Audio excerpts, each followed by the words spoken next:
Greetings and welcome back to room 303 in our chats with Emily as we are calling our readings through the poetry of Emily Dickinson. We are in the Johnson edition and we turn now to poem 267, Did We Disobey Him? This is a fascinating little poem. It's going to have a certain kind of sing-songy effect to it that we'll recognize from previous poems that we've studied. The question will be, who is the him in this poem? We've seen this already in a number of our study of the poems, and many think maybe she's referencing here Sam Boyles, and we've commented on the importance of Sam Boyles in Emily's life. Now, our assumptions, you've been following our stuff at learnstrong.net. Down that left-hand side, Chats with Emily, our playlist. Hopefully you've already worked through a set of introductory comments. Hopefully you've already worked through the preceding 266 poems. We just finished with 266. This is the land. As I say, this is in some ways maybe another Sam Boyles poem. Some have recognized it as a potential love poem. It is interesting. Notice it's not I, but we. Notice, did we disobey him? And in that moment, I think this is a fascinating little poem. Emily, the don't tell me what to do. Emily, the Promethean, who is going to in some way say, I'm not going to do what you think I should do. I am going to disobey. And of course, as we've said, standing behind so often Emily's poetry is something Milton or Miltonic of man's first disobedience, and the fruit of that forbidden tree brought death into the world and all our woe, with the opening lines of Milton's Paradise Lost. We've given full lectures on it at learnstrong.net if you want to run it to ground, but I think there's something going on here that we challenge, that we kind of channel in some way. By the way, you remember when we did poem 223 in this kind of almost sing-songy rhythm? I came to buy a smile today, but just a single smile. The smallest one upon your face will suit me just as well. Hear the kind of similar rhythm here. Did we disobey him just one time? Charged us to forget him, but we couldn't learn. Were himself such a dunce, what would we do? Love the dull lad best. Oh, wouldn't you?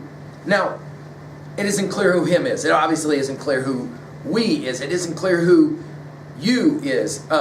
Taking at face value here, we is just Emily speaking as the kind of royal we or the collective we, and maybe I think there's a lot of humor possibly in this line, in this set of lines. Although it may be the case that she is saying to Sam Boyles, I know you told me to pay you no mind, but I'm going to disobey you because I must. And we'll get to this notion of the dunce here in a little bit as it relates to learning and the whole educational theme here. Now, again, as we pointed out, the rhythm is similar to the 223 poem, and it is similar to the 240 poem that we've already studied. It has as well that kind of one-sidedness of poem 226. I'll let you go back and study that one again. Notice we'll begin with, did we disobey him? Just one time, exclamation point.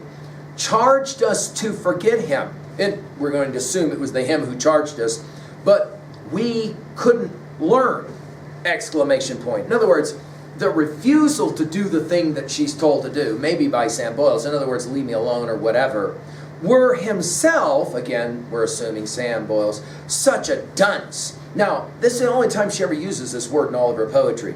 And it's interesting that to be disobedience in this regards is a dunce. That is to say, I refuse to learn. What would we do? It is an interesting question. Like, if the roles were reversed, love the dull lad best. Oh, wouldn't you? Now, again, it's kind of a play here, and so much of Emily's lines like this are play back and forth. We assume, maybe not so much play. There might be an element of maybe a little bit of acrimony as she's speaking to the him who told her, leave me alone, and she refuses to do it. At 2A, well, for a message here, I think one argument is that it is hard to forget the person that you're into, the person that you love. At 2B, the rhythms are interesting here, as we commented at 3A with poems 223 and 240. And then there's this almost one-sidedness, the scholar priest has called it that, like poem 226. And of course at 3A we mentioned Milton in Paradise Lost, and that refusal to kind of bend the knee. You'll remember that Satan himself says this at the conclusion of Paradise Lost 1, book 1. Finally at 3B, What was a time in your life when it was hard to forget someone and you wanted to and they said to, but you just couldn't do it? And in that regards, you found yourself very Emily-like, or Promethean for that matter. Thank you.